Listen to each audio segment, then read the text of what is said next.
Whenever there is economic or financial prosperity in a nation, without spiritual prosperity, the economic prosperity takes over the nation, and the knowledge of God dwindles gradually in the church. Where there is economic prosperity, watch out. Sooner or later, that is going to affect the spiritual prosperity of the church.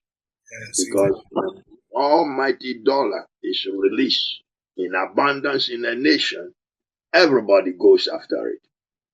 Nobody wants God when there is money, when there is prosperity, when there is economic growth, when there is blessings everywhere, physical blessings. But the last time I checked my Bible, it's not physical blessings that show that you are blessed of God. Because physical blessings can also be conferred upon you by the devil. I said physical blessings can also come to you by the devil. Amen. Was he not promising Jesus the world?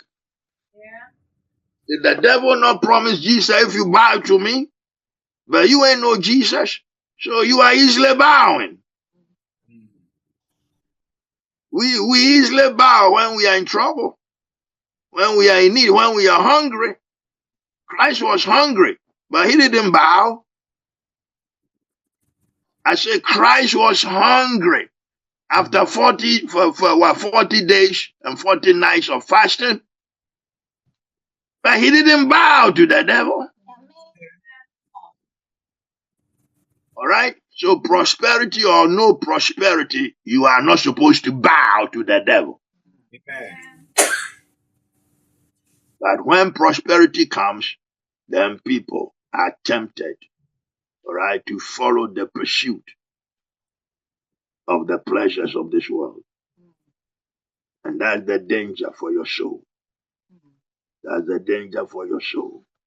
Brethren, whenever there is economic or financial prosperity, okay, without spiritual prosperity, that's the problem. Without spiritual prosperity first, the economic rises above, because everybody turns toward the economic prosperity. Everybody goes towards the financial prosperity because they need money. And only God can supply your needs, but they are not willing to wait for God. There's prosperity out there, they are going for some. So, brethren, what befell the Laodicean church was their prosperity in their economic realm. Their city was rich, and therefore everything else was done by the people of the city. Okay? They had money to do anything. Therefore, they didn't need God. That tendency to be independent came into the church.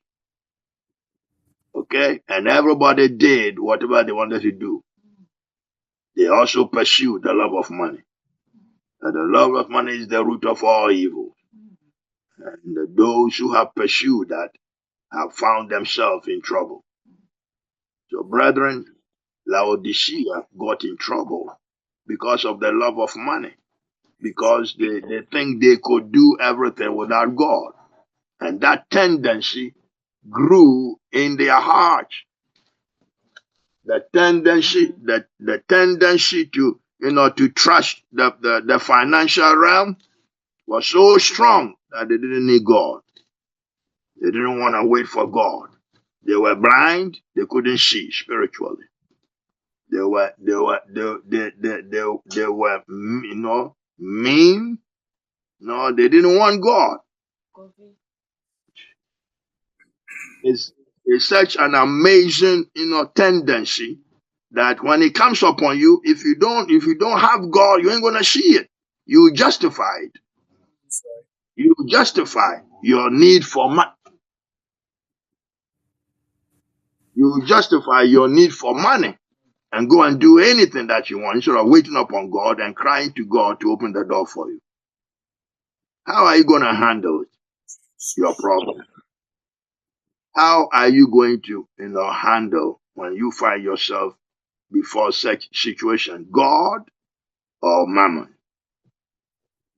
God or mammon? Can I wait upon God or I can go for mammon? God, of course. You see, that's the tendency. The Laodicea church fell. It's a church that compromised God, all right, and went for the world system. It's a church that sought after money and did not seek God. It's a Jesus. church that lived, with their own understanding of what their needs are, and therefore made effort to meet their needs without looking to God. Brethren, the hour is late now.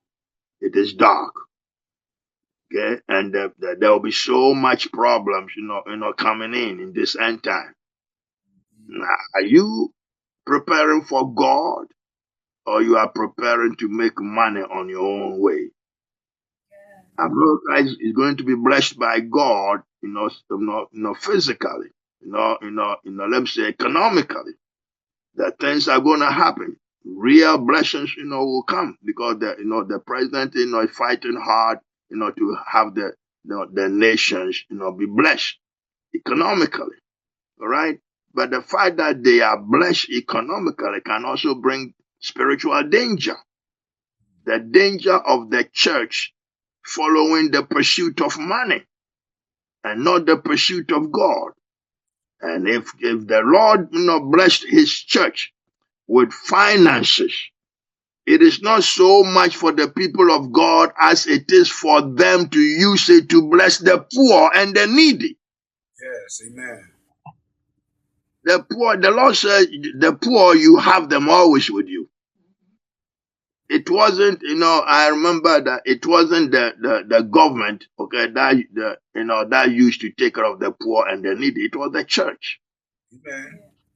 It was the church. The needy went to the church for help. But right now, the church uses its money for their own personal, greed, right? And not reaching out to take care of the needy and the widow and the orphans and the homeless.